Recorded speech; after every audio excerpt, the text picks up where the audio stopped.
Your sexual desire is not just about attraction. It is a message from your unconscious. Carl Jung believed that what you crave, emotionally and physically, reveals the hidden parts of your soul. Most people think desire is random, a biological urge, something to control or suppress. But Jung saw it very differently.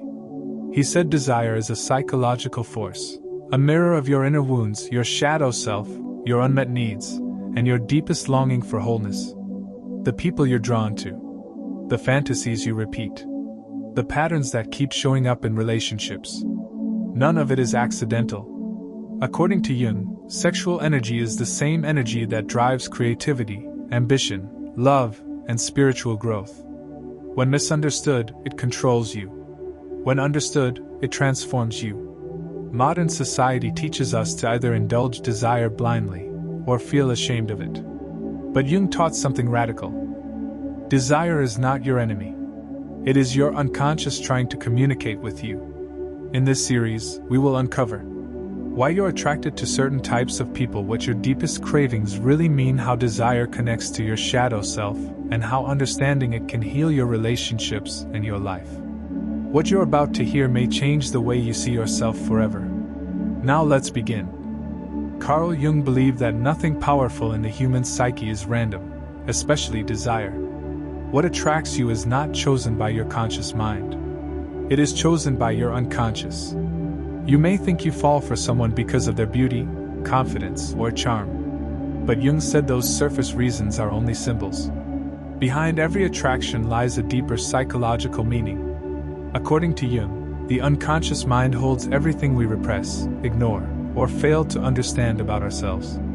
This includes emotions, fears, unmet needs, and hidden parts of our personality, what he famously called the shadow. Sexual desire often emerges from this shadow. Not because it is dark or wrong, but because it comes from parts of you that were never fully accepted or expressed. From childhood, society teaches us what is acceptable.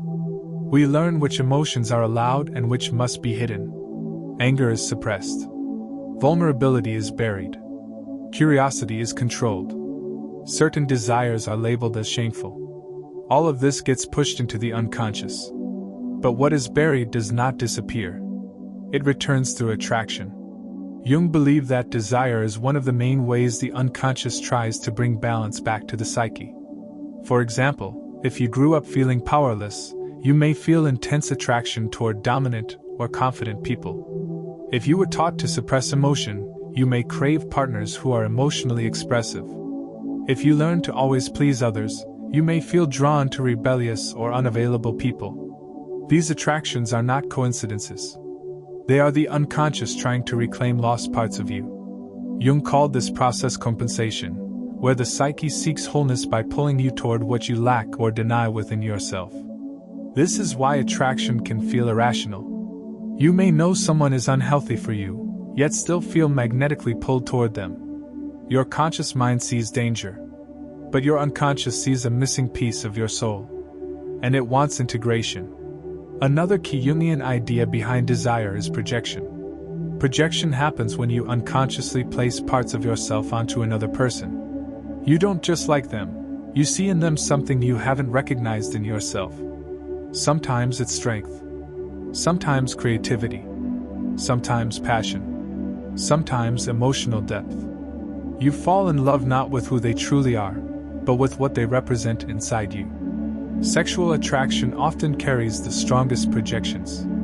The intensity you feel is not only about the person, it's about the hidden aspects of you waking up. This is why early stages of attraction feel euphoric. Your psyche believes it has found the missing puzzle piece. But over time, reality sets in. The projection fades. The person becomes human again, and conflict appears. Many relationships end here. But Jung believed this stage is actually where true growth begins. Because attraction is not meant only for pleasure. It is meant for self-discovery. Every strong desire is asking you, what part of yourself are you trying to find through this person? When you don't understand this process, you repeat the same patterns. Different partners. Same emotional pain. You think you're unlucky in love. But Jung would say, you are unconsciously loyal to your unresolved inner wounds until you bring awareness to them. Another powerful Jungian insight is that sexual energy is not separate from life energy. He believed libido is the force behind creativity, motivation, love, ambition, and spiritual growth. Sexual desire is simply one expression of this life force. When your life lacks meaning, purpose, or emotional fulfillment, sexual desire often becomes intensified. Not because you need more pleasure, but because your psyche is searching for aliveness. This is why people often chase relationships, intimacy, or fantasies when they feel empty inside. They are not really seeking sex. They are seeking connection, vitality, and wholeness. Jung warned that when society suppresses emotional depth and spiritual meaning, people turn more toward compulsive desire. Not as weakness, but as compensation. The more disconnected you are from your inner self, the louder desire becomes. This explains addictions, toxic attractions, and repeated unhealthy patterns. They are not moral failures. They are psychological messages. Messages saying, something inside you needs attention. Jung believed healing begins when you stop judging desire and start listening to it. Instead of asking, why am I like this? Ask, what is my unconscious trying to show me? Desire can reveal your unmet emotional needs, your suppressed strengths, your childhood wounds, your longing for connection, your search for wholeness. When you become conscious of these patterns, attraction loses its compulsive power. You no longer chase blindly. You choose consciously. And this is where transformation begins. According to Jung, every attraction is also a search for your other half within yourself. Carl Jung believed that every human being carries both masculine and feminine psychological energies within them. He called these inner forces the anima and the animus. The anima represents the feminine side in a man's unconscious, while the animus represents the masculine side in a woman's unconscious.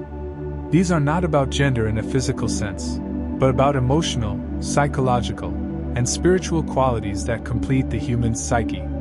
Jung saw these inner archetypes as bridges between the conscious and unconscious mind, and he believed they play a powerful role in shaping sexual desire and romantic attraction.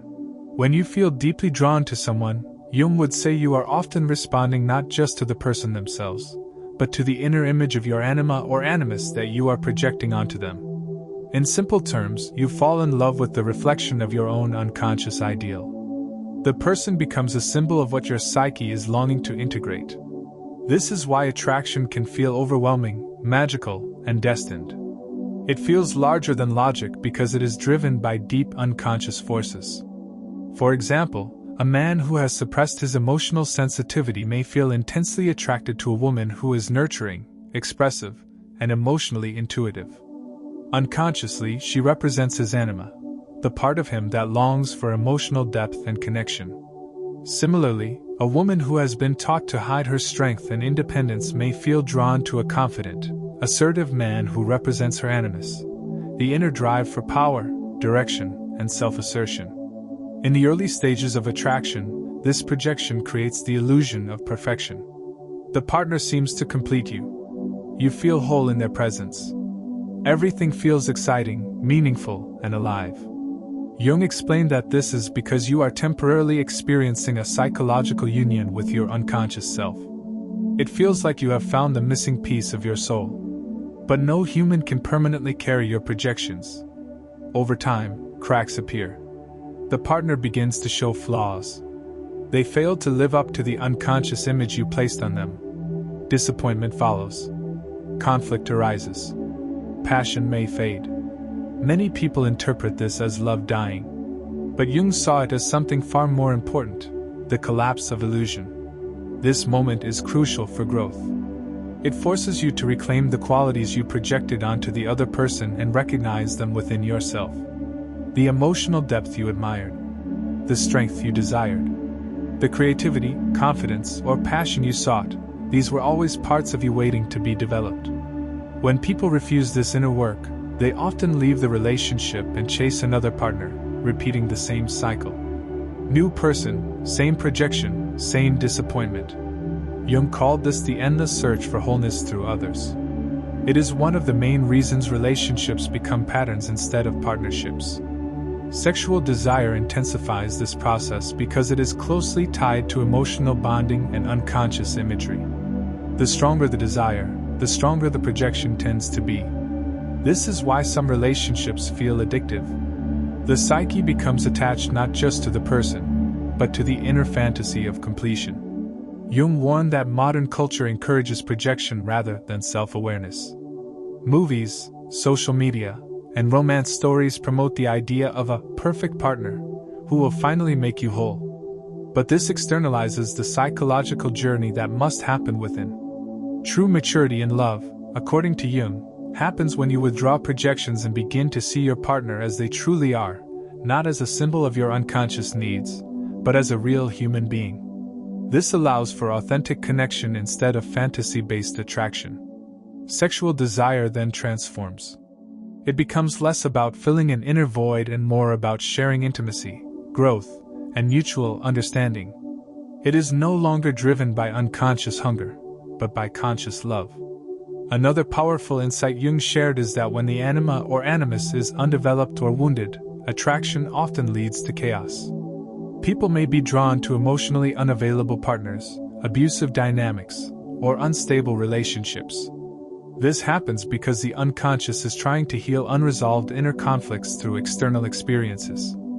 For instance, someone who never received emotional safety in childhood may unconsciously seek intense, dramatic relationships. The chaos feels familiar. The psyche confuses emotional pain with emotional connection. Jung believed this repetition is the unconscious mind's attempt to master old wounds.